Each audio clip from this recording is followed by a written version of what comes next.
Anyways, that's not my foot. Hey, Chris. That's my foot. Talking to your mic. Quit looking the other direction. Oh, sorry. I was leaned over and doubling in pain because I just came back from LARP. Yeah, that's gonna be a few days. So yeah, I want to talk a little bit about it.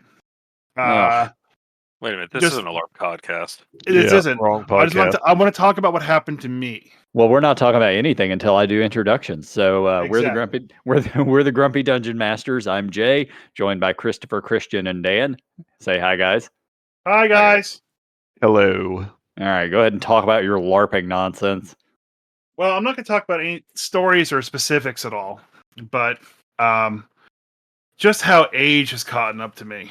I was standing on the porch of our cabin for the LARP, and just standing there, and I threw out my back, and it sucked. But I could still get up and move around. I took it easy for the rest of the night. I was able to move around pretty well the next day. But what happened was I started moving up, and I went to go actually play the game, and I slipped down a set of stairs and threw my back out even more. So I'm in extreme pain. So if you hear me yelp out in pain, that's I apologize in advance. Yeah, getting old does suck. I've hurt myself in that exact same manner, not falling down the stairs, but the back thing at LARP. So I have to ask, like, are our characters invincible or something when we play them, tabletop wise? Like, because like, if stepping on a D4 is considered 1 point of damage, what was me falling down the stairs? Was it like a D6, D8 maybe? Probably, like yeah. 10 feet. So yeah. People can die from that. Oh yeah. Oh god, yeah, it hurt. It was bad. Yeah. So it took me 30 seconds to fall down. It was the slowest fall I've ever witnessed. Yeah, just the slow. Somebody yell out timber. No, but it would have been great. Like, people had enough time to hear me slip. If I was there, I would not go to move to help you. I would yell out timber. That's the kind of friend I am. So Wow. People came up to me. People came up to me and were like, "Chris, are you okay? Chris, are you fine?" And I'm just lying there on the ground like, that hurt. But I'm fine. I just have a bad back now, and I'm pretty sure I threw out my knee. And pretty sure you had a bad back before.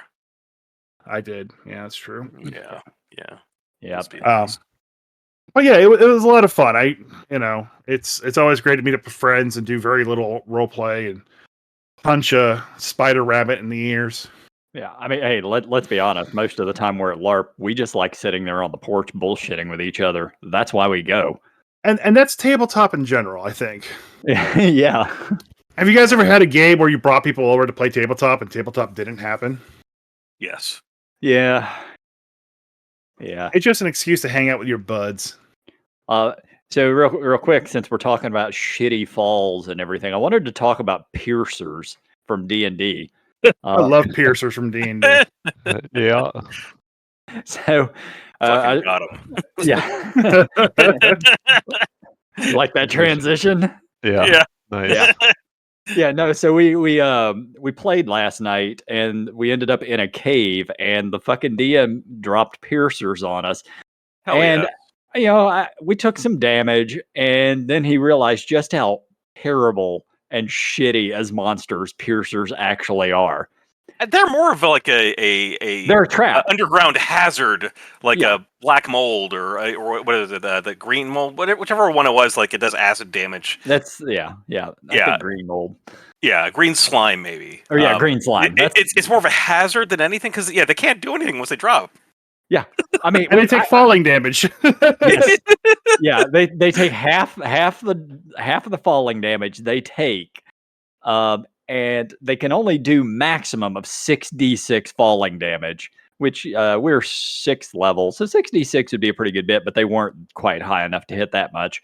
All in all, we took a little bit of damage from them, and then the DM's like, "What? They have no attack." I was like, "Yeah, they just sort of lay there, and then with 5 feet of movement, slowly climb back up to do it again." I mean, yeah, literally some of the fucking worst monsters in D&D. Well, I will say though is that was actually addressed by Jeremy Crawford, God rest his soul. Oh yeah, we'll talk about him later. And they stated specifically that that in 2024 they're fixing Piercer, so it no longer doesn't have a bite attack. Okay. It does have a bite attack in 2024. All right, yeah, we're playing with the 5e stats. We haven't transitioned over to the 5.5 yet. So what's weird though is they lost the false appearance, so they're technically not indistinguishable from a normal stalactite when they're sitting still. Huh. But they have spider climb still. So yeah, at 5 feet of movement. Yeah. Wonderful. Yeah, we were a little concerned that it was going to be a roper, and I was extremely concerned there were going to be more ropers down there. Then I looked up the 5e stats for ropers, and I'm like, what the fuck did they do to ropers?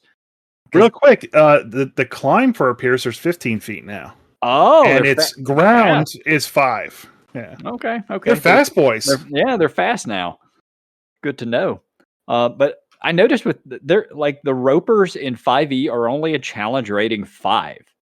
Like they were pretty weak. Nerfed the shit out of them from 3rd edition.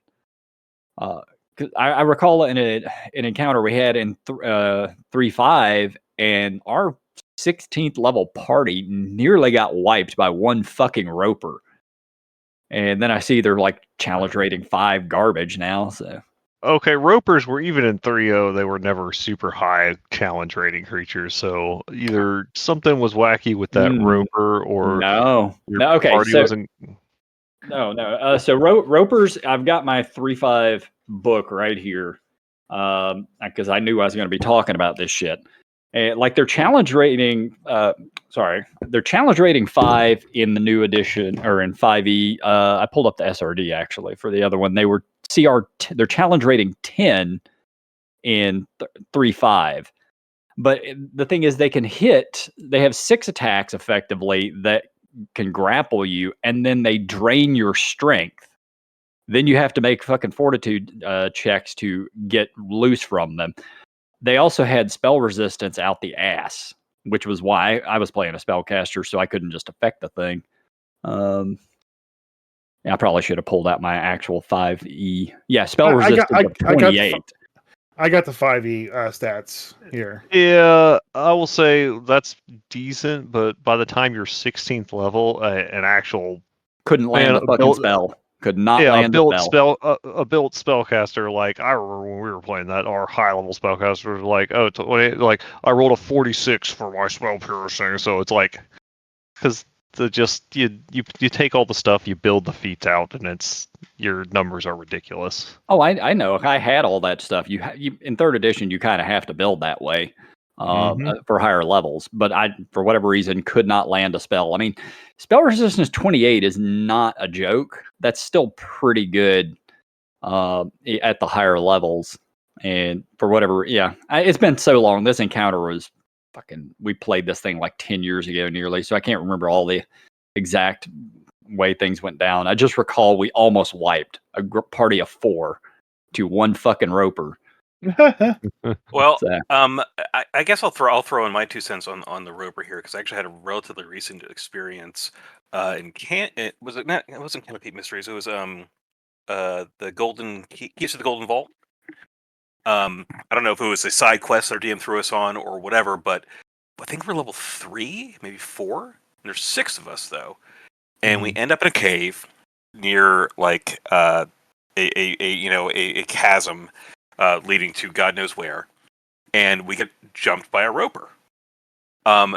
There is one fighter in the party, one monk. Nobody really has a particularly high strength. And just not a fighter, a barbarian. The barbarian is basically the only one that can really easily break the grapple. All the spellcasters have Misty Step, but a roper's got a 50-foot reach on his tendrils. Mm-hmm. So me as the sorcerer with a 10 strength just kept on getting grappled no matter what I did. And the problem is you're not just grappled, you're restrained too. So you can't do shit. Especially if the roper has like the fighter types restrained away from it. All it can really do is attack the frickin' tendril with disadvantage because it's restrained. It can be quite deadly for a CR5 monster in 5th edition. I would say quite deadly. Yeah, probably so, because it's same thing. It can make multiple, like it can grapple 4 people at a time in 5e, I think. Yeah. So Yeah, in 5th edition, okay, 20 AC, 93 hit points. It's got its tentacles that you can attack and free people if you attack tentacles in both versions. Speed of 10, climb of 10. As multi-attack, it makes 4 attacks with its tendrils, uses reel, and then makes 1 bite attack. The bite attack does 22 damage. The reel just pulls a grapple target closer to it.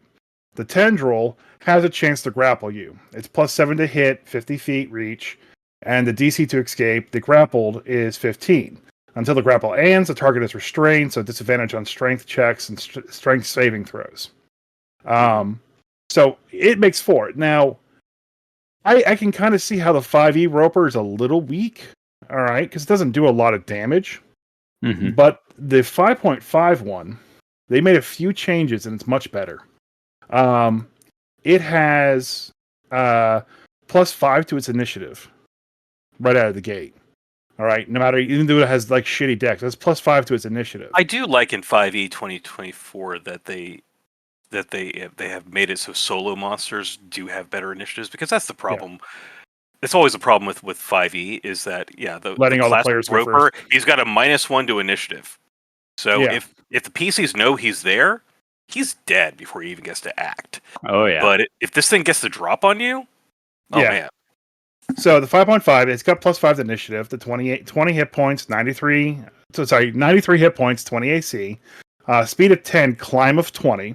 All right. Mm-hmm. It lost fossil premiums again, just like the Piercer, which is odd. But its multi-attack has changed a little bit. And now it can only make 2 tentacle attacks, and it uses reel and then makes 2 bite attacks. The bite attacks, the average damage is actually down to 17 instead of 22. Mm-hmm. The bite attack before was 44 + 4, and the new one is 3d8 + 4. So they kind of balanced it a little bit there, but still more damage than 2014. Its tentacle is again +7 to hit, 60 feet reach. And the target gets grapple condition only, but it also has the poison condition on top of being grappled. Oh, that's and there's no save. It's just you get grappled, you get poisoned. Okay, so that makes it so that it's easier to get out of the grapple, but it's harder to actually just destroy the tentacle. Well, the poison gives you disadvantage on all attack rolls and ability checks. Oh, yeah. So you can't do either. You use acrobatics to get out of grapple before. Now you can't do that. Now you still have disadvantage on that. And so I can see the new one being much more of a deadly encounter than the previous one. There also is a magma roper from Princess of the Apocalypse that they published. Magma roper? What? Yes, it's called a magma roper. Which is funny because the 3/5 roper had fire vulnerability.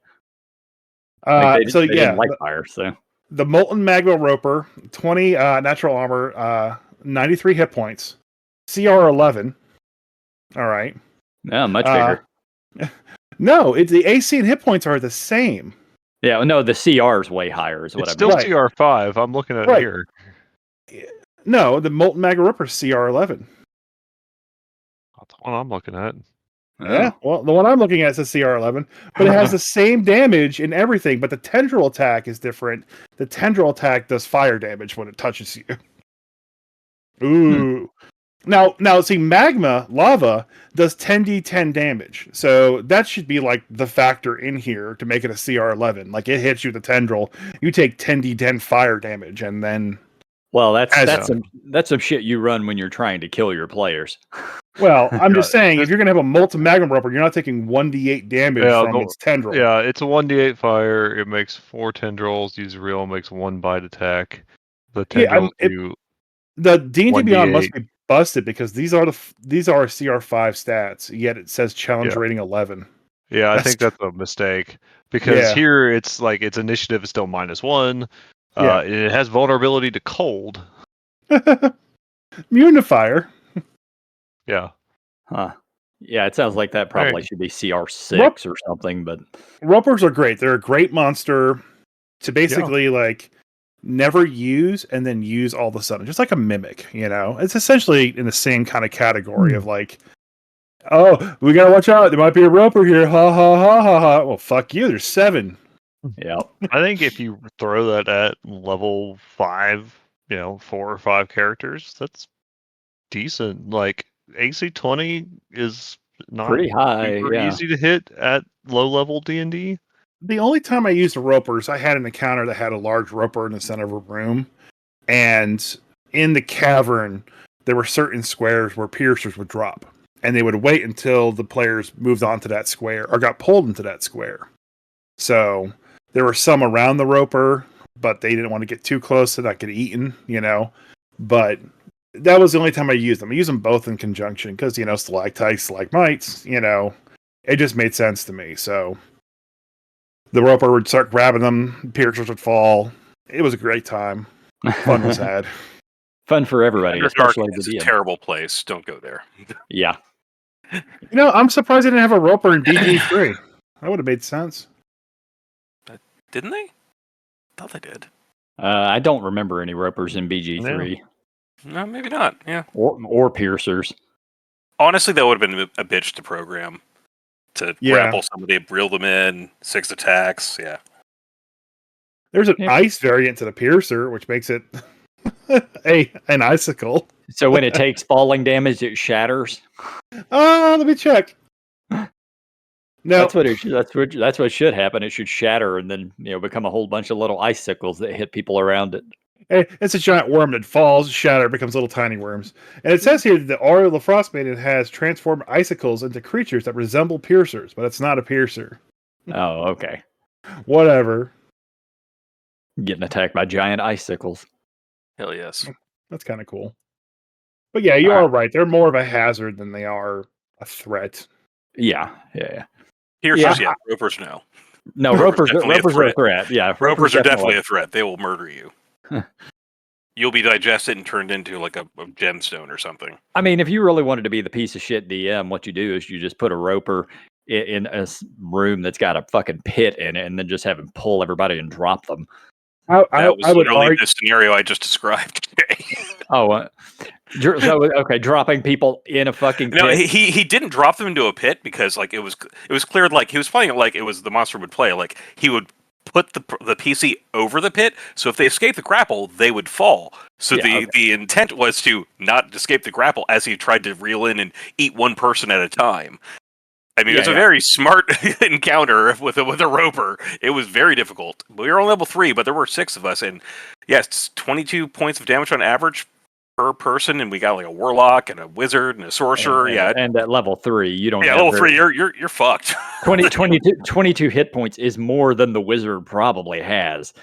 Yeah, it was a difficult encounter, very challenging. Yeah. But I'm just saying, if you're an asshole DM, don't just hover them over the pit. Like literally, just drop them in the fucking pit. You're the DM; you can do whatever you want, but don't be a dick. Generally, that'd be a bad move. Don't do that. Mm-hmm. But that sounds like something Gary Gygax would have done. In Gygax's defense, that is something that he would do for a tournament game. Yes, that's specifically like, for tournament. A normal module sort of thing. Like, no, I don't think so. Like he gets. I mean, I will say he gets a bad rap when it comes to, the Gygax method of just there's no save. You just should have known that there was a pit trap there filled with magma. I mean, that's more of like a Tomb of Horrors, tournament game that you're literally trying to kill off the PCs as quickly as you can so you can get more people in there. Yeah, and that's fine. But you would be a dick DM to just do that to players at 20 sessions in. just cause. But anyway, all right, let's move on. You're saying that, and I'm sitting here laughing because that's pretty much what I did with my. I rest my case. Yeah. I was running my Owl campaign with Levelins of Glad Sky Roost, And one of the monsters that I created, I can't remember what the base was. Was it a chul, I believe? Yeah, Like it looks like like a giant bipedal lobster. Yep. Yeah. Yep. You're on the right track. So I took that and I made it an angular fish version of it. So basically, it had this like little tendril that basically looked like a wounded fairy. And so when you got close to it on the edge of the cliff, it would grab you and then pull you down the cliff so it could start, snapping at you, crushing you, and then eating you. And if the person tried to escape the grapple, they would fall down the pit, unless someone was there to try to save them. What happened in my game is the players just decided to blow up the chul anglerfish thing. And so it fell with the player still in the grasp of its claws. And it fell down and died. So I don't really blame myself for that. No, but that's your players. You wouldn't. Yeah. I still felt bad. Players, your players are responsible for that. I think I did kill him in the LARP this weekend. Maybe. Can't remember. Or someone that looked like him at least. Anyway. So we're talking about Christopher Perkins. Let's get this over with. No, we're talking about Jeremy Crawford. Nope. Let's go in the right order. We already talked about Perkins. So Jeremy Perkins and Christopher Crawford. Got it. There we go. Yeah, that's how that works. Yeah, we mentioned briefly Perkins last time. He is announced, and then just this week we get the news that Jeremy Crawford too is stepping away at the end of the month. Yep. So that is the two lead guys on D&D for the last decade or more. Mm-hmm. Yeah, and they have been involved in either TSR, Dragon Magazine, or WotC since the 80s and early 90s. 28 years or so. 28 years for Chris Perkins, 20-something years for Jeremy Crawford too. Employed by WotC? Yeah, as designers for D&D. Yeah, and that's not even including, like Dan was saying, writing articles for Dungeon Magazine and other shit previously before that. So that is a heck of a lot of experience, and especially this is the lead guys for the last 10 plus years. Yeah, now you had. Go ahead. I think we mentioned this the other night when we first heard about it, that I am very interested to hear what they say if and when an NDA expires about what happened, because I don't necessarily buy the whole, well, I wanted to retire anyway, and now that we've kind of finished the D&D 2024 version of 5e, I feel like now's the time. I feel like I've left everybody the appropriate tools to succeed in the future. Yeah, I don't feel like that's the entire story, especially since 5 months ago, Perkins got promoted to creative director of all of Dungeons and Dragons, and then he's gone now. He did the thing that happens in probably other corporate worlds, but definitely in the government world that I work in, where you get promoted out of your position, so you stop being effective in that position. Well, I got a little bit of speculation here. Speculate, sir. And this comes from just listening to the stuff that Mike Merle's talked about a bunch, which is they went from when they were designing 5e, right? Hasbro barely knew that D&D existed from a corporate standpoint. WotC had acquired them and they knew about them, but the Hasbro execs and stuff calling the shots, D&D was just some other thing that happened that wasn't Magic the Gathering. They didn't really care about it. So when they were designing 5e, there was no bureaucrat, there was no corporate hierarchy or anything. They just got to do almost whatever they wanted to do. Like, they just got to be creative and be designers. But after Hasbro discovered that D&D actually made money, and someone decided just out of nowhere that D&D was going to become their next $1 billion brand, and they were going to make that happen, then it became corporate, intervention in all the things, because then it was all about the image and the brand and what they needed to do to make money, and all that creative freedom that they had when they were designing it the first time was gone, because it was all focused on how can you make this new edition make the most money. It's not about, hey, what do the designers want to do? Do they want to do another edition? If they do, did they really want to do it this backwards compatible thing, or did they actually want to push the envelope and make it a full new edition? We don't know. We might not know until NDAs expire. But it was pretty clear that they did not have the same levels of creative freedom that they had designing 2014 5e. And I have heard some things from some other people that still know people at TSR that the two of them actually wanted to leave. Yeah, WotC, yeah. Wanted to leave before this, that wanted to leave before they were going to be working on that, and they were persuaded, I don't know how, whether by people pleading with them or somebody offering them, hey, we'll give you a big bonus if you guys wait till after the 50th anniversary. But they wanted to leave before the 50th anniversary stuff. Yeah.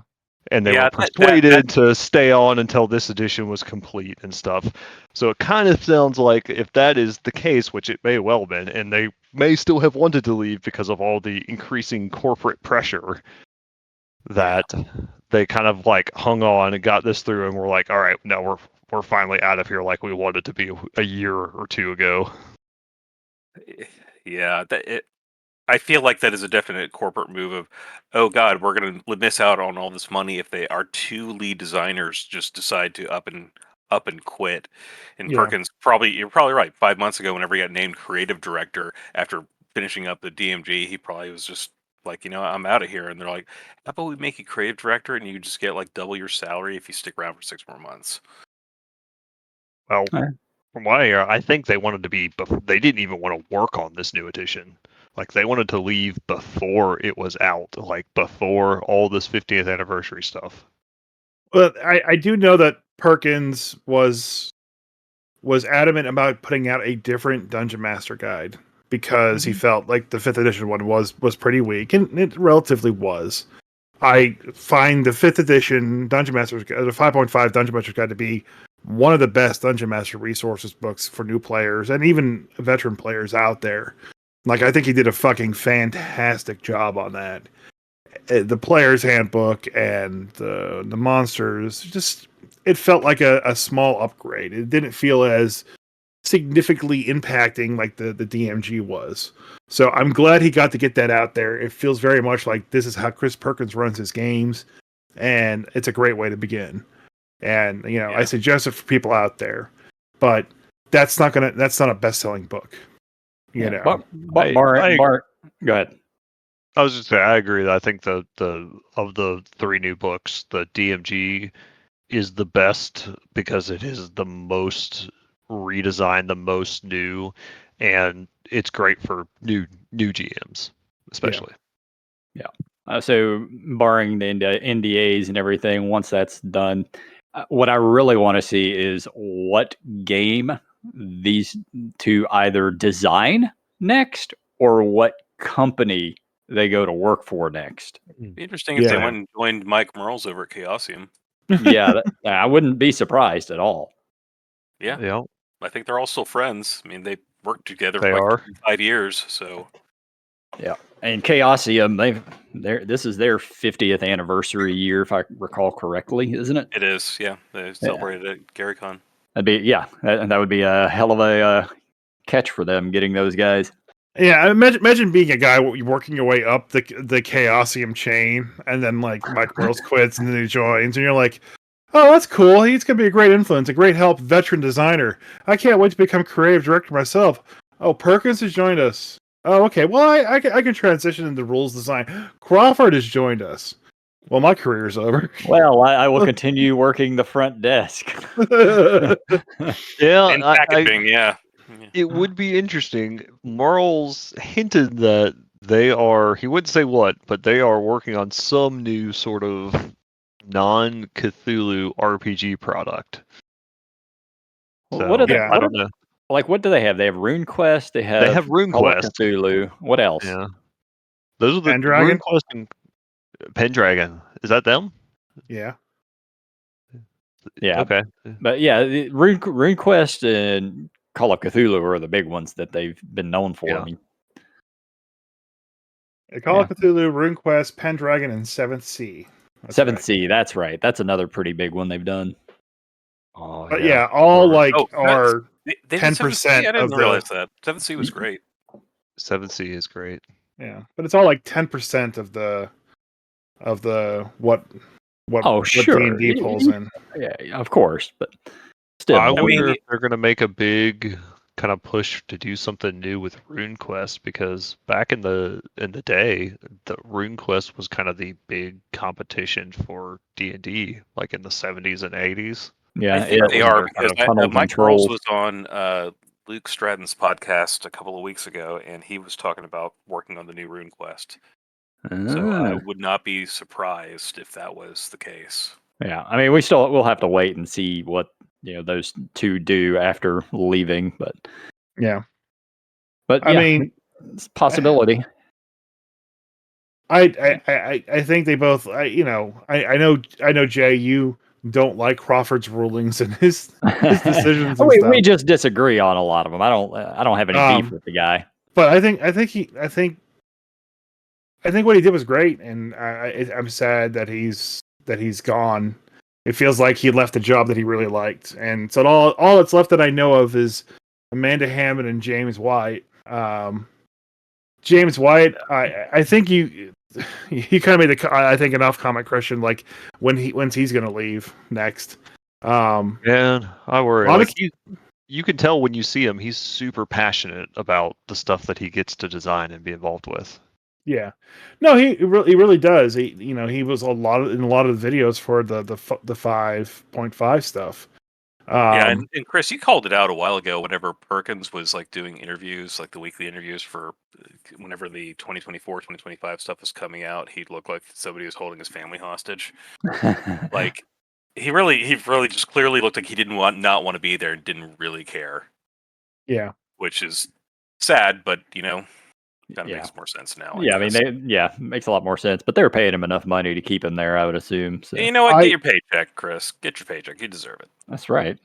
I'll be very interested to see what happens with James Wyatt after the new Eberron book comes out. Yeah. Yeah. Yeah. So, since he's one of the co-authors of that, we'll see. We have to stick around and get that bonus check and then get the hell out like everybody else. Yeah. And I like how we also skipped over that Chris Chow, whatever his name was, the project director for Sigil also got laid off, but he didn't quit. He got, like I said, laid off. So. Well, yeah, everybody did. Yeah. No, we didn't know that guy though. Like he's not a big name. Nobody really. I'm sure, like if I had actually paid any attention to it before, like it blew up, I would have known who he was, but I didn't. So he wasn't he wasn't a D&D guy. He was a corporate executive that was there to make some sort of product that makes money. Right. Well, and bye. So I did a little bit of digging. His previous thing is he was an executive producer or executive VP, executive producer for Zigna Games, the mobile games company that makes all the like mobile game trash cards out there. Like Words with Friends and Star Wars, Game of Thrones. Here, give us all your money. We'll give you all the big stuff, and then you all the gotcha games. Yeah. Yep. Yay. So that was the direction Sigil was going. I can guarantee it. I love it. We all listened to We Are Wizards, and now we're all interested in corporate garbage going on. I don't. I'm always been interested in garbage. Well, it's one of those things where it's important for the gaming industry. Like when game companies get too corporate, things change. A lot. And after listening to We Are Wizards, I mean, I'm not sure that the Gygax years of TSR were the best years, because some of the best and most memorable stuff for me, and that I'm most nostalgic about from D&D is not the Gygax shit. It's actually It's what the came stuff after. that came after him, like the Zeb Cook stuff, the Jim Ward stuff. Like that's the stuff that I'm in. Yeah. Jeff Grubb and you have to realize Greenwood, we're in that slightly younger age bracket compared. None of us were playing in 1974 when the game came out. Sure. I started in 1990. You guys probably started roughly that same time period. So that's what we're going to be the most familiar with. My first tabletop game was in, I think, 91 or 90. No, it was 90. I think you're right. It was 90. Must have been 11 or 12 years old. Played AD&D after dark at Rock Eagle on a school trip with my best friend from fucking Rock Eagle. Oh my god. But I had actually my first experience with D&D was actually through the Gold Box Pool of Radiance by Jim Ward and Zeb Cook. Yeah. And that was in 87. Like my dad got it in a bargain bin at like some PC computing place for like $5, and came with a 5 1/4 floppy, and it was the coolest thing I'd seen yet because EGA graphics, which is 16 bits total for all you kids at home. It was super sweet. It was even better than my Nintendo, which is 8 bits. But it was cool. It was cool. But yeah, that's the stuff I'm nostalgic about, and like after listening to We Are Wizards, I mean, I guess actually this is a good segue. So, has everyone listened through the entire podcast? It's about, I think, 14 episodes, something like that. Yeah. Yes, of course. Everyone except for Chris has. It's not like we're spoiling anything for you, Chris, because all of this information has been public. This should happen 40 years ago. So, right. Obviously the Gygax family feels raw about it, but like it's a lot of the whole shit about Gary getting pushed out was self-inflicted fucking wounds. He tried to make a move and got out corporated by somebody who's actually better being a corporate exec. So like it sucks, but it happened. And Gary definitely created D&D with Arneson, obviously. That was a big point in the earlier episodes. Yep. But he basically shot himself in the foot with his own contracts. It sucks. But by the same token, like he also, when he was whenever he wasn't, doing blow and hanging out with Hollywood execs and trying to make the D&D movie that never came to fruition, like, when he ends up back in Lake Geneva, he was busy micromanaging the shit out of people. And I'm pretty sure, like, the heyday of the 80s of TSR, when they probably printed way too much shit, because I'd say maybe 10% of it was good, but that 10% of it is really good. And the other stuff, it is just like looking back at a TSR catalog from like 1990 or 1989. Holy God, they produce so much stuff. Oh yeah. Like if you think WotC produces a lot of stuff, oh my God, look back at TSR. No, I've talked about it before on the podcast.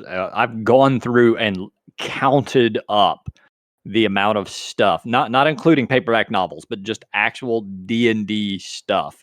And like 2nd edition and 3rd edition, way more shit than any of the other editions. It's not even fucking close. Yeah. By the way, since we have a little bit of a lull here before we transition to the next topic, I looked up the Shadow Dark Roper. Oh, all right. Okay. Yeah. Tell me how I'm going to get murdered in Shadow Dark. Relatively friendly. Yeah, I'm sure he's great. Yeah. A cute and cuddly, fluffy monstrosity. No, sorry. Ravenous monstrosities that look like cave rock when their single eye and maw are closed. So AC of 14, hit points 31. Attack 4 tendrils. Double it when an enemy is near. And then no, that means the range of them is double near. Okay, double near. So 60 feet roughly. Yeah. And 1 bite attack. They can climb. Their alignment is neutral. Their level is 6. They're impervious. They can only be damaged by magical sources. Oof. They have their grab attack, which is a DC 15 strength. And the tendril auto hits in the next round. DC 15 strength to break free. Then they pull, and then they have the tendrils can be cut in half as well too.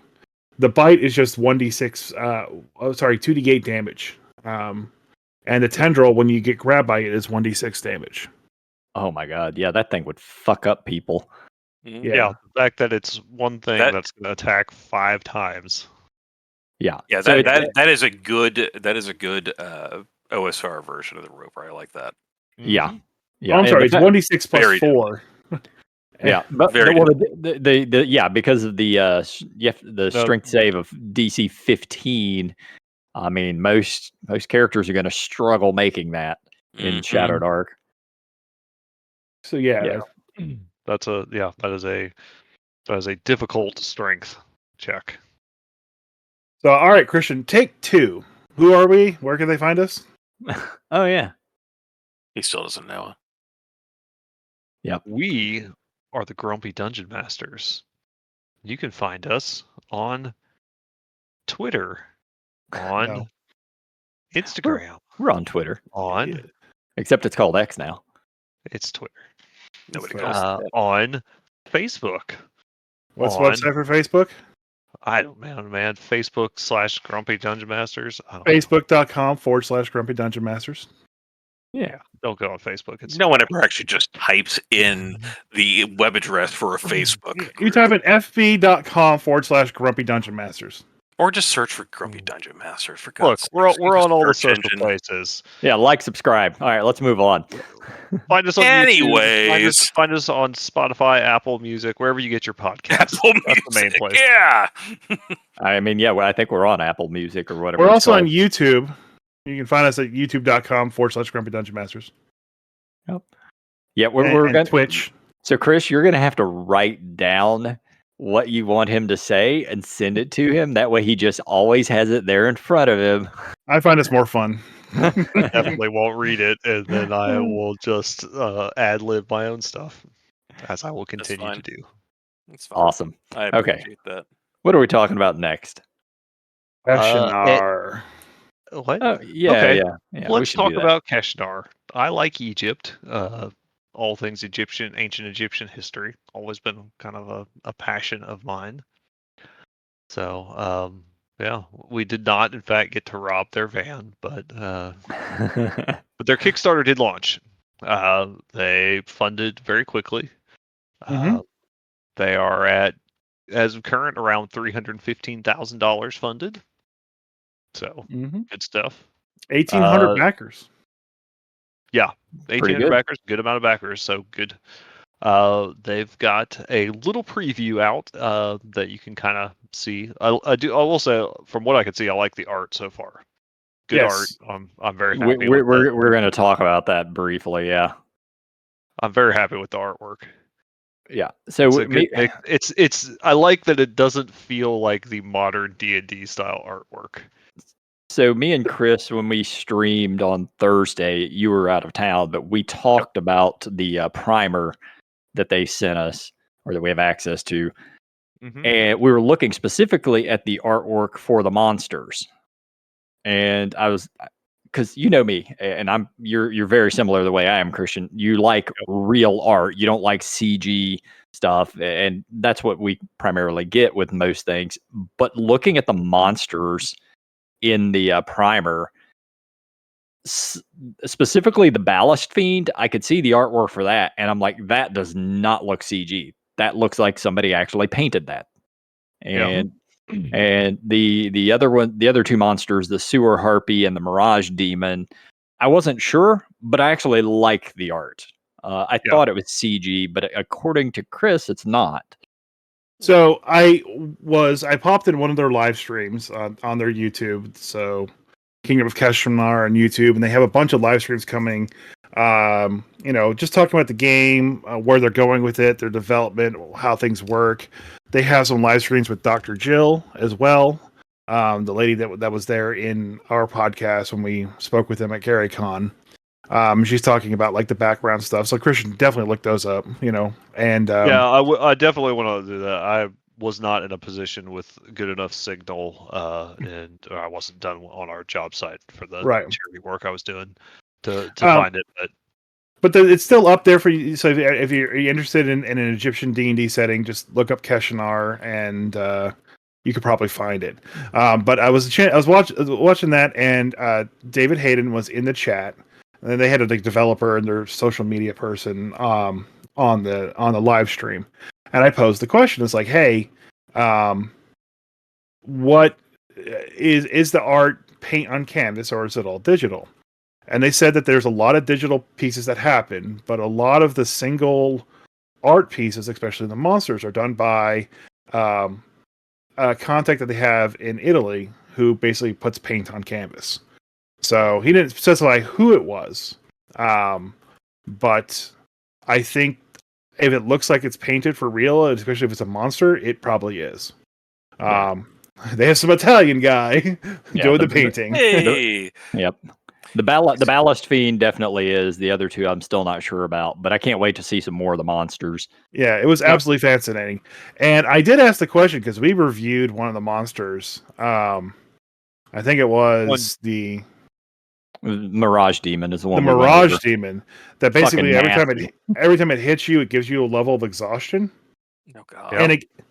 And it gave me an opportunity. Said, like, are you guys running off of 2014 exhaustion rules, 2024 exhaustion rules, or are you making your own?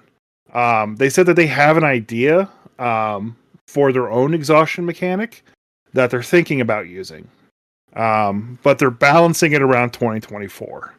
So the Mirage Demon isn't the TPK it would be in the 2014 version if you used the 2024 exhaustion rules. I've got a question about that. And this is for, I guess, for any Kickstarters going on right now that are 5e related. Is there an SRD document out that's updated for the 2024 SRD? No, there is not. Most of the ones that I have seen stuff for, and a few that have done videos talking about, hey, what's the deal with the 2024, 2014, is they are building for the 2024 kind of rules as they understand it. They're not trying to use any specific things from 2024, or trying to be careful what they reference because they don't know what's going to end up in the SRD. And they are counting on that promise from Wizards, who have even reiterated recently that the new SRD should be coming pretty soon. You know, I don't think it's coming. With Perkins and Crawford gone, I do not think it's coming out. I think that would be a really bad move for them, but I don't know. We'll see. So I don't think it would be a bad move for them, but I don't think it'd be a bad move for the industry. That way we can focus on the edition everyone likes and loves, and just focus further on that. But they're kind of they're basically going off the idea that it's going to come out soon. So before their books actually start shipping, they'll have access to it. And they know they're basically not using most of the stuff. They're just kind of using the rules and not mentioning specific things from it, so that they're kind of safe either way, is the way from the people I talk to. Yeah, that makes sense. But no, I was going to talk about the monsters here. There's a lot of neat stuff in this preview, but there's nothing that's really specific other than the monsters, where you can actually see mechanics and stats in action. Because they mentioned a few of the subclasses, but there's no how do they work, and that's kind of the really important thing in a subclass in D&D is, well, how does it actually work? The concept can be cool as hell, but if the mechanics for it suck, then it doesn't matter. That kind of brings me back to the 2024-2014 SRD issue. Like, if you're writing a subclass that's supposed to be on par with the 2024 subclass, it's not going to be the same as it's going to be if it's on a 2020. No, it's not. 2014 subclass. So, yeah. So I don't disagree that they did not actually include it. So. Yeah, no, I think that was kind of a smart the right move. Yeah. Because monsters, you can kind of they mention exhaustion, but they don't tell you the mechanic. They just say exhaustion. So they're pretty safe in their monsters of either edition. Monsters are kind of pretty easy to go. I mean, basically, you bookmark and flag whatever you need to update for the next time we actually have to address it. But honestly, 2014 or 2024 exhaustion, shitty either way. Yeah. In 2024 exhaustion, just -1 each time, -1 to freaking everything each time you get hit until you're down to -6 and you're dead. And then the other exhaustion is just cumulative effects of just all kinds of nasty crap that nobody can actually remember. Well, the difference Just is to change. the difference is you take 5 hits from the Mirage Demon and the character's dead, versus 10 hits from in 2024. So Yeah. yeah, I will say they have they do preview hey, potion of this traveler. There's a potion right here that says, hey, you drink this, you remove level exhaustion, become immune to the effects of dehydration for 48 hours. It's one of their magic What is it item that potions. removes the effect of exhaustion in 2014? Is it Vitality potion? Vitality, I think. I think greater restoration will. That's not yeah, a but there's a potion 5e. that can. There's an do it actual too. official potion in 5e that did Yeah. it. I want to say it's Vitality. I remember having to add a couple out there whenever everybody got way too exhausted. Yeah. Potion of Vitality, DMD 188. When you drink this potion, it removes any exhaustion you were suffering and cures any disease or poison affecting you. Oh. And for the next 24 hours, you regain the maximum number of hit points for any hit die you spend. Yeah. Very nice, actually. But I'll say from the preview I see, I like the artwork. I like the stuff that I see. I like that the monsters, all of them for their challenge ratings are very dangerous.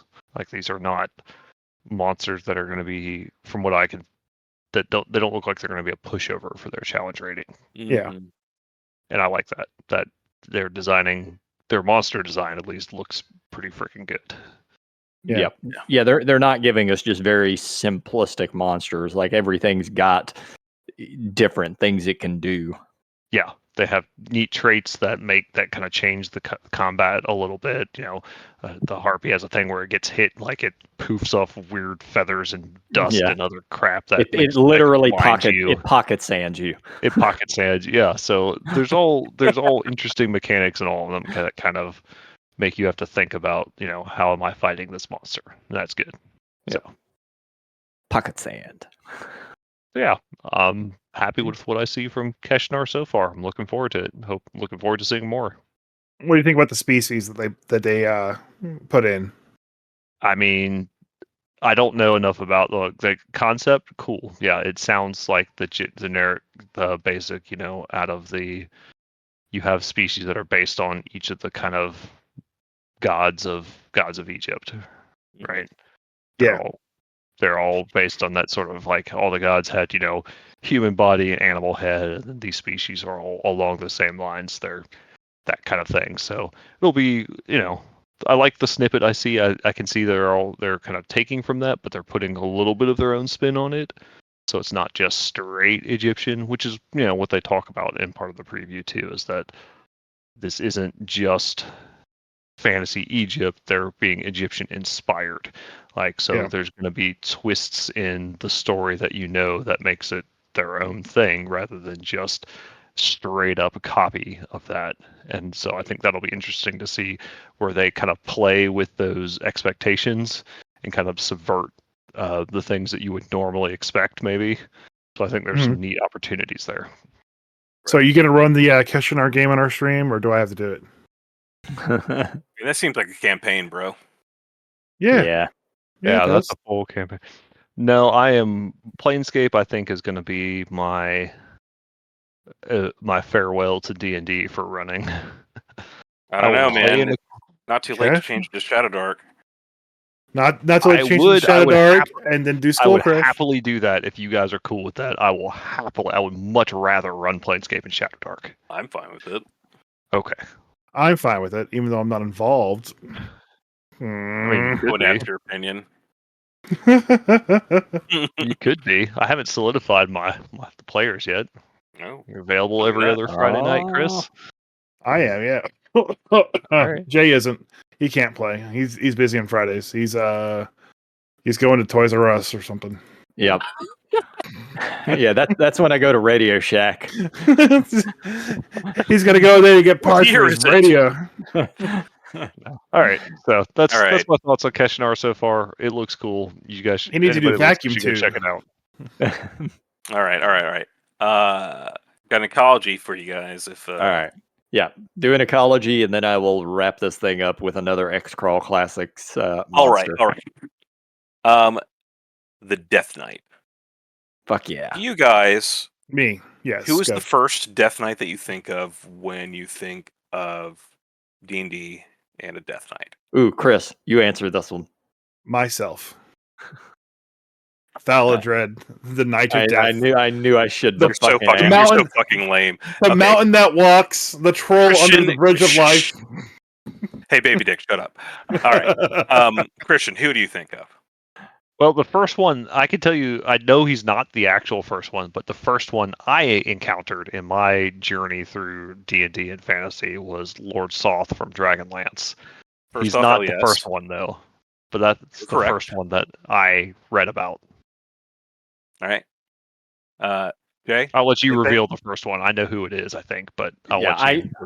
I like Christian. I know for sure Lord Soth was not the OG one, but he is also he's the most famous one. He's the one everybody knows. All right, I got a real guess here, and this is actually a guess. You just Googled it. Cool. No. Shut up, man. I can't. Hold on. Just give me a second. It was.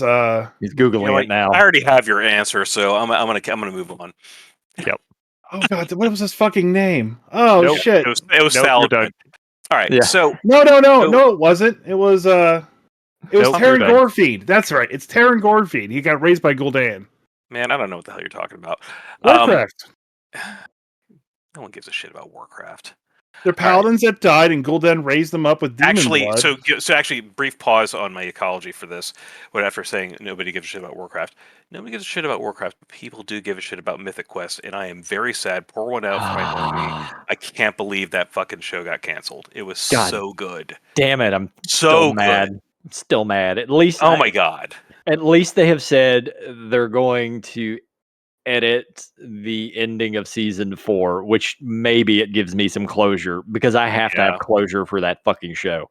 Yeah, little plug here. If you guys haven't seen it, it is one of the greatest single camera comedies I've ever seen. If you liked the comedy in of the Terrible People in Always Sunny in Philadelphia, it's by Rob McElhenney for the most part. But it has Danny Pudi from Community in it. It has what's the name of the lady that plays Tiny Tina? Ashley Birch. Ashley Birch in it. It has a fantastic cast. They're all so good, and it's literally basically about World of Warcraft, except it's not World of Warcraft. It's called Mythic Quest, and just the corporate shenanigans about what happens in producing a game like this. And they've had 4 seasons, and they were brilliant. It's on Apple TV, which is probably why it's getting canceled, because not many people have Apple TV. So hopefully it gets picked up by Netflix or somebody else. But we can fucking hope. Yeah. Anyway. All right. Back to Death Knights. Okay. So doing research for this, I did my standard sort of deep dive of different editions. Where did Death Knight first appear? Which write-ups are the best about it? And Death Knights first appeared in the Fiend Folio in 1981. There were no named Death Knights in 1981, at least if it wasn't in your personal home campaign. But it was written about in 1981 in the Fiend Folio, which I think we've talked about before. About a lot of the stuff that came from the Fiend Folio was from the UK TSR, basically. Yeah, White Dwarf magazine. Yeah. A lot of the stuff had already appeared probably in White Dwarf magazine, but I guess didn't officially become D&D lore until 81. So it was originally envisioned by Charles Stross, who also created Githyanki BT Dubs. We think we've talked about that too. And Stross designed the Death Knight basically as an armor-wearing lich with a sword. It could cast 11 different spells at the time in 1981, including a 20-6 fireball in AD&D First Edition. And it could also gate to bring in demonic allies, which is pretty crazy. I pulled up the stats for the First Edition Death Knight from Fiend Folio, and he's got 9 10-sided hit die. He's got 1 attack around by weapon type, though. And he's got all the spells I just mentioned, including Wall of Ice, Detect Invisibility, Detect Magic. He has 18-100 Strength, cannot be turned or dispelled. The description is the Death Knight, and there are only 12 of these dreadful creatures known to exist, is a horrified form of a lich created by a demon prince. It is thought to be Demogorgon. From a fallen human paladin, the Death Knight itself cannot be turned or dispelled, but it has power over undead, equivalent to that of a 6th-level cleric. It has 75% magic resistance, and if 11 or lower is rolled on the percentage dice of a magic spell, it will be reflected back at the caster. Roll for each time a spell is attempted at it. Jeez. That's brutal. It also had power word spells, any of them. So power word kill if you wanted to. A symbol of pain and fear, and generate 20 die fireball back in first edition. It also has 3 to 6 languages in addition to its alignment tongue and common tongue. So he apparently he wears they in first edition, though, like all the depictions of him are clearly dudes wearing full plate. It says he wears light armor, but always has AC treated as a 0, and 80% chance that he has a magic sword randomly roll in the DMG, and it also says that he rides. Typically, we're riding a nightmare, which can be summoned to serve a Death Knight every 10 years. The beast will serve a Death Knight as a paladin's horse and serves a paladin. So yeah, that's first edition. That's pretty crazy. And then we kind of come down to the second edition version of it. Pretty cool, from the monster manual. Still looking at 9 hit die. He's got a THAC0 of 11. Still only has 1 attack, but he's got he's looking at. We have D6 chance of which sword he's going to have. Either a longsword +2, two-handed sword +3 or +4, short sword of quickness, short sword of dancing, or a short sword of life stealing, which is sweet. But in between first edition and second edition, we actually come to the named Death Knights. So the named Death Knights, obviously, I think the most famous would be Lord Soth. I think everybody's kind of heard of this guy because not only is he a badass that appears in Dragonlance, he then reappears in Ravenloft. So he's pretty cool. But the first guy who was a Death Knight is Saint Kargoth. Mm-hmm. Originally, Sir Kargoth. He's from Greyhawk. So it was first introduced in 1983 in Dragon Magazine. And he was a noble human knight who, along with his 13 fellow knights, became a Death Knight after being corrupted by Demogorgon.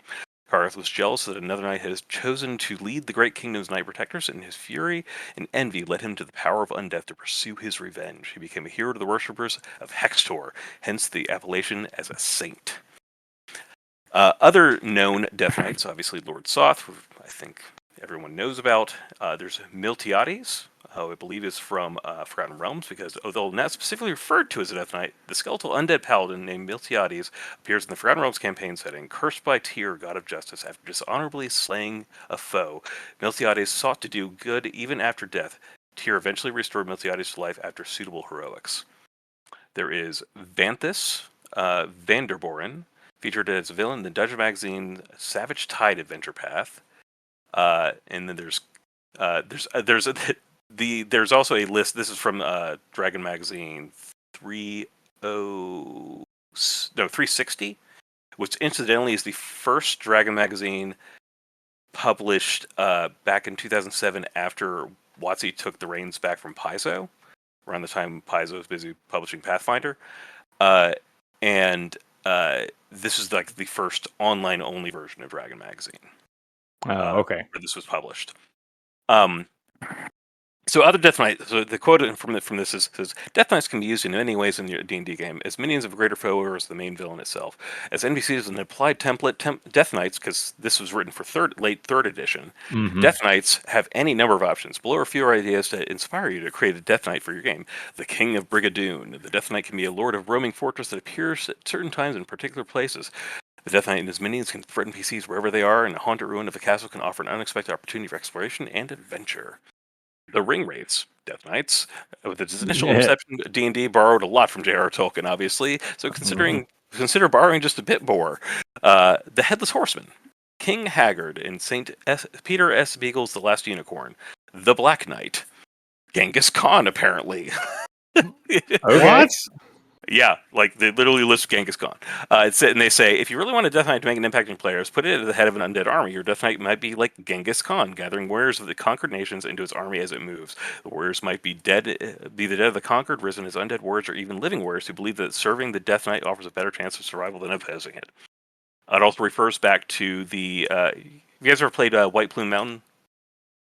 I've read it. I've never run it or played it. So you've probably seen the item, and it's an artifact that's in the DMG and has been for many years. Black Razor. And the Adventure White Plume Mountain introduced Black Razor, a magic sword that stole a character's soul and made him subject to its whims. In your game, you might use Black Razor or invent a different magic weapon that steals the wielder's soul and transforms the person into a Death Knight. The magic weapon might be the true villain, while the Death Knight is his hapless pawn. Then, of course, it goes all Arthurian and suggests Lancelot may become a Death Knight to try to regain his lost love of Guinevere and so on. But the stats for Saint Kargoth from Dragon Magazine 79, November 1983, he's got an armor class of -5. Ooh. That's pretty gross. Yeah. 136 hit points, 2 attacks, 90% magic resistance.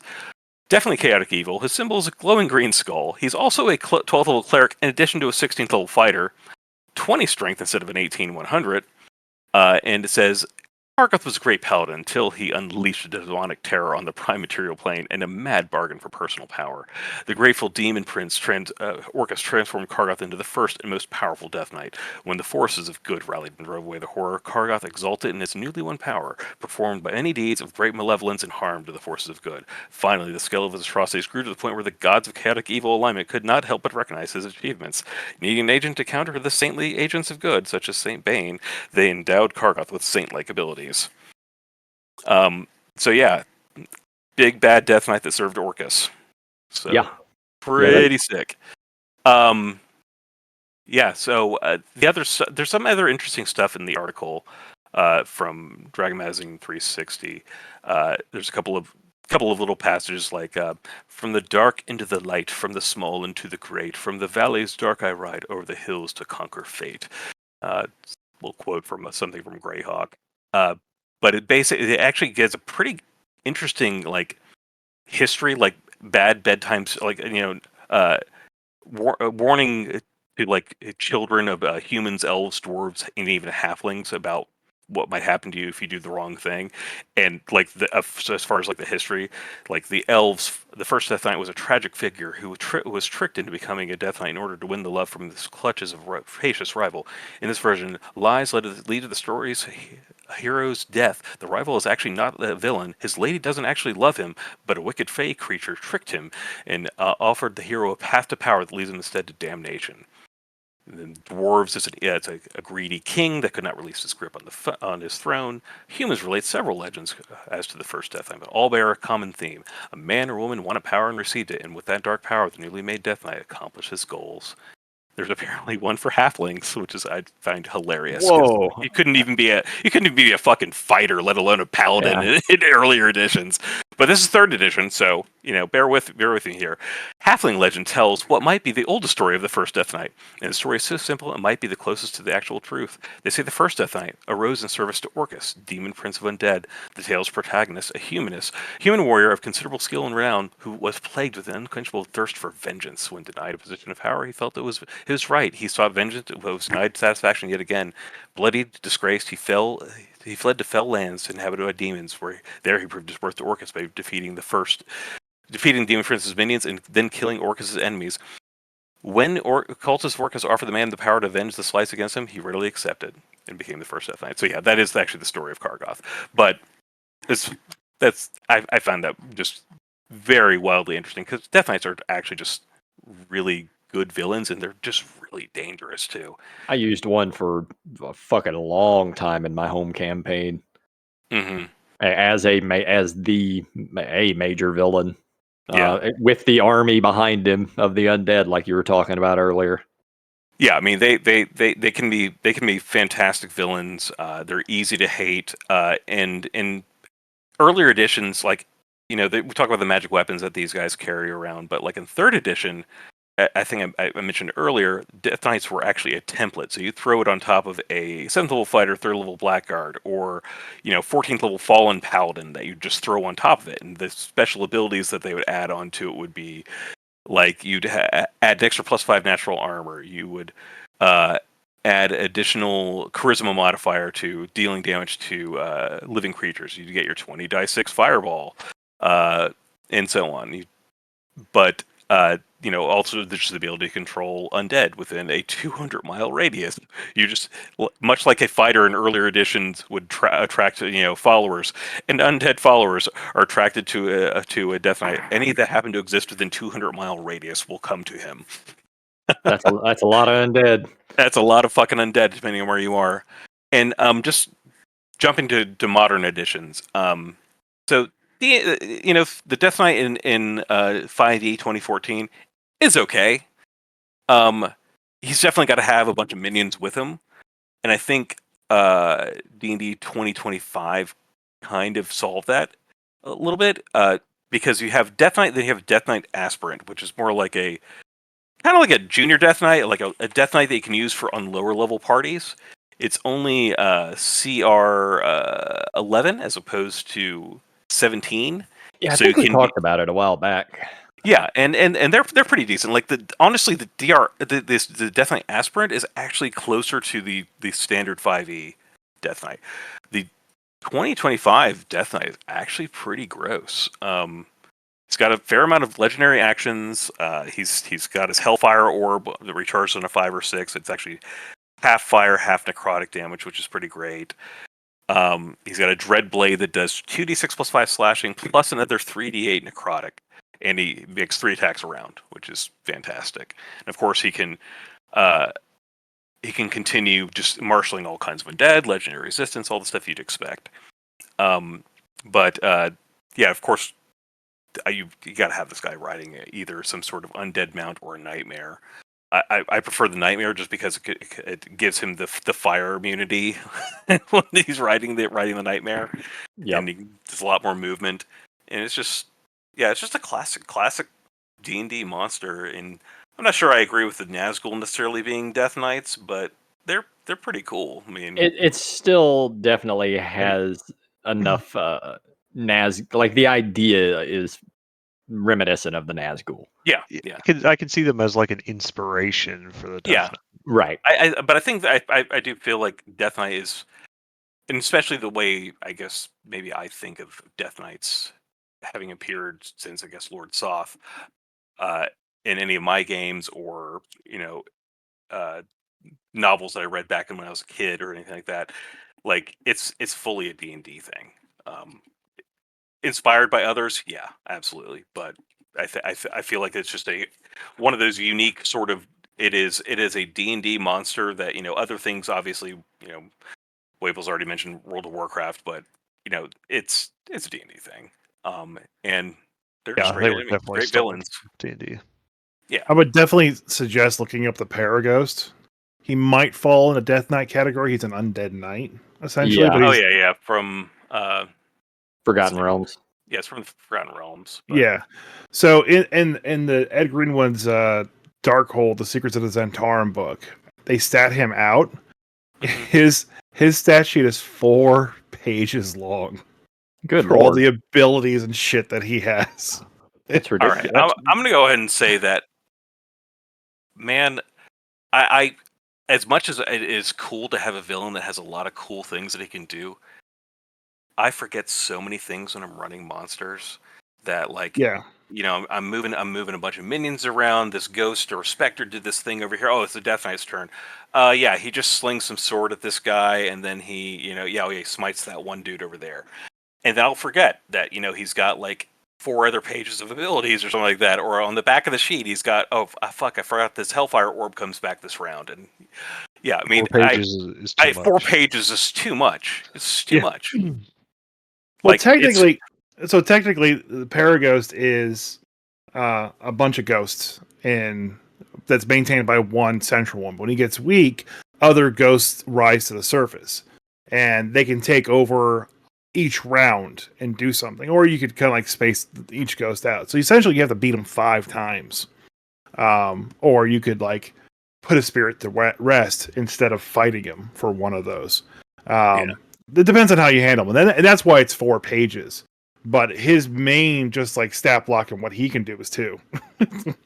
And then on top of that, he comes in on a flying nightmare. So like, I mean that's classic though. That's classic. Yeah, gotta have that. But there's the Death Knight for you, and all right, great villain. Use him in your game. Yep, definitely. All right, so by Ed Greenwood's Darkhold. One last thing on the Death Knight. On my 19th level Throne of Bloodstone game, there is a Death Knight. First off, like one of the first scenes of them going after the Lich King, they get attacked by a Death Knight basically at the border to his realm, and it's classic Death Knight riding a nightmare, and it was actually kind of a dangerous battle because they had a whole bunch of like frost giant skeletons with them and stuff like that. The second time they encountered Death Knight, they're level 19 now. And they just kind of open the door, and it is just straight from the Throne of Bloodstone book, and it is just a room that has literally a Death Knight laying in a coffin, but he looks like a vampire for some reason. I don't know why. It's literally the room is called the Lair of the Vamp Knight, if you want to look it up. It's stupid. But he's surrounded by like black candles and red curtains and shit, and like he sits up, and he actually wins initiative, so I drop a Hellfire Orb, and then in the time it takes him to get another action, he has been utterly annihilated. And they didn't use shit on him. They used like one martial maneuver and like maybe 3 different cantrips.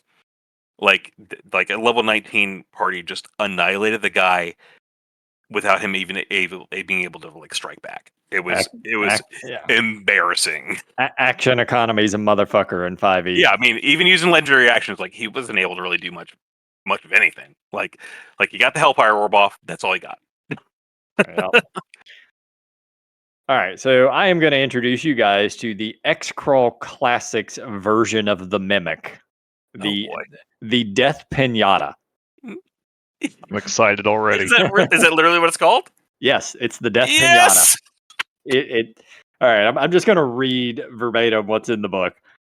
Death Pinatas are an early hero bane innovation, a carryover from his tabletop days. They are animated treasure containers designed to make getting the loot a little bit harder than normal. They can appear as anything, but are usually fashioned as tiny, multicolored animals made from shiny scraps of metal. Death Pinatas sit quietly until a pre-programmed condition is met, typically the death of any creatures defending them. Then they suddenly animate and fly, avoiding attacks and bashing adventurers. Some are programmed to simply fly away, taking the characters on a merry chase through the dungeon. In combat, Death Pinatas hover just out of reach, flying in and out of groups of opponents. They attempt to attack and then retreat to a height where they cannot be struck with melee weapons. Death Pinatas are magical constructs immune to fear, sleep, charm, and mind-influencing effects. They don't sleep, eat, or breathe. They ignore the first 3 points of damage from every non-magical attack. When one is destroyed, a Death Pinata shatters into 1,000 dangerous fragments. Creature standing within 15 feet of one where one dies takes 2d6 damage from shrapnel. DC 13 reflex save for half. When they shatter, their contents fly dramatically around the room. So it's literally a loot pinata. And if the way XCrawl Classic works is you're going to go into this room, you're going to kill the monster, and you're going to see the pinata, and you're going to know that, oh, there might be healing potions in there. There might be a magic weapon inside of that thing. But then you have to either kill it and take damage or chase it through the dungeon and try to capture the damn thing. So what it kind of reminds me of is the loot goblins from Diablo. Yes, that's very reminiscent of the loot goblins. Yeah, and I absolutely love seeing those. That is a joy to me whenever I see those in Diablo. Absolutely, that's awesome. Yeah. This book is just full of monsters like that, and I fucking love it. I cannot wait to start running this game. So XCrawl Classics is the mutant X-Men sort of thing, or no. It's do you like American Gladiators? Do you like the movie Running Man? cool. That's what it is. Your characters get to join in a game show called XCrawl. Oh god. And it's you have to proceed through the quote dungeon. It's not always a dungeon, and fight monsters along the way, loot things along the way, and like some of the prizes are a year's supply of pizza. It's dungeon crawling as a sport. Yeah, and it's actually it's viewed worldwide. It's massive in that setting. People have they're called AVSs, but basically they're magical televisions, or they can watch it on their spell phone. Yes, spell phone. That's so dumb. Yeah, Right. it's so good, so fucking good. Spell phone. Yeah, spell phone. I don't know why they just got me, but it did. It got me too the first time I heard it. It's so dumb. It's fantastic. I love this setting. Oh, it's I bought that book, and it's my favorite setting of all time now. Fuck you, Dragonlance. You've been replaced. Ooh, burn all the Dragonlance books. No, never. I have quite a collection. How dare you? No burning. Yeah, we don't burn books here. All right. Anybody got any last moment things? If we don't burn books here, I got a fire I got to put out. I'll see you later. All right. Well, that's good enough. Bye, Craig. Bye, Craig. Like and subscribe.